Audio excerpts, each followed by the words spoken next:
You're not taking your allotment. Hey, so y'all were talking about the Bose stuff earlier. I was going to say that I actually tested the Bose 901 Series 5, which I think is like, from what I understand, I've been told by Bose aficionados that it's basically the same thing as the 6. Yeah, and it was their last thing. It's only like cosmetically different from the 6.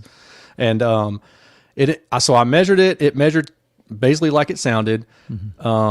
It wasn't what I would call an accurate speaker by any stretch of the imagination, but it was. If you guys have heard it, you probably know what I'm talking about. It was a really cool sounding speaker. Yeah. Like so it's got one speaker on the front and then it's got 8 on the back, and you're supposed to put it near a wall, like a corner or something. So it's all reflected sound, and it does some crazy stuff to the soundstage. Like I've made the comment, if I were rich, I would have a room in my mansion set up just for that speaker, so I could go in and just listen to that one every now and again. Trip out, yeah, yeah, because it's crazy.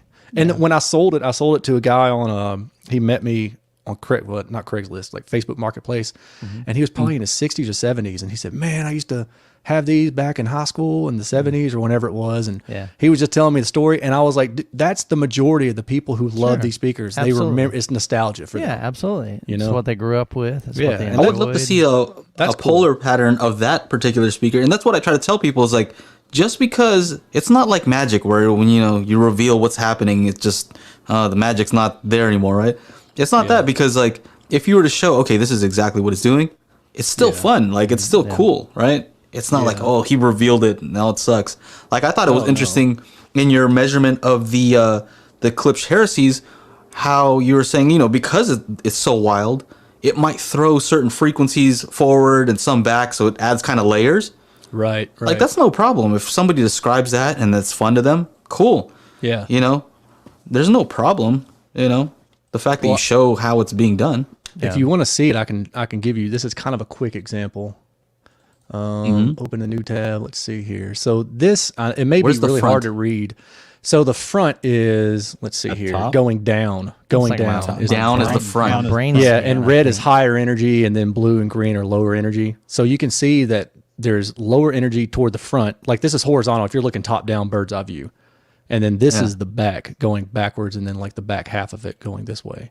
So you can see that all the main energy is radiated toward the back. I mean, this is broken down. Each circle represents like a frequency band, and I can't even read it. 200, 320 out to 20K out to here. But the general gist is that, all the energy is going to the back of the speaker. And that's, makes sense because that's what it looks like. So that's pretty neat stuff. Yeah. Kanga here says, this is where it all gets messy. Our subjective experience is not the same as what we measure. The mechanical data can't account for how each person perceives sound. And definitely. And I think this comes down to another lesson, and this is a lesson in statistics. And statistically speaking, you can make some pretty good guesses about generally, not every single one, right? So generally speaking, I mean, this is how casinos work, because they look at the statistics, and for the most part, they're going to win. That's why they have these big old casinos, right? Big old, like, that's how they win most of the time in the long run, even if you win sometimes, right? And so when we say, hey, these speakers they measure well, that means that generally most people will like them. But you're going to get a few people, right? A certain percentage who like, that sounds horrible. That's not what I like at all. But we're talking about, 86% correlation. That's not bad. I would take that bet every time as a business person. Right. Yep. And that just comes down to what you as the consumer are interested in. And again, that's why measurements are important. It's not to tell you that this is the best speaker ever, although that's useful. It's also to help tell you this is what the speaker that you like is doing. And if you want other speakers that do similar to that, then these ones do it too. It really is that simple. Yeah, and that's the thing. I think if you could figure out what the speaker's doing, if you have some measurements that tell you what your ears are doing, which you can kind of do, you can figure out where you have hearing loss, right? It's not just like, oh, I can't hear past a certain amount. You might have some dips, and you can get that checked out. And then there's preference. So if you can start seeing like a trend in, you know what, I actually like more bass. So for me, I actually like a little bit more bass, and I know that, right? So you factor all those things, and you'll find out really what kind of speakers you might like.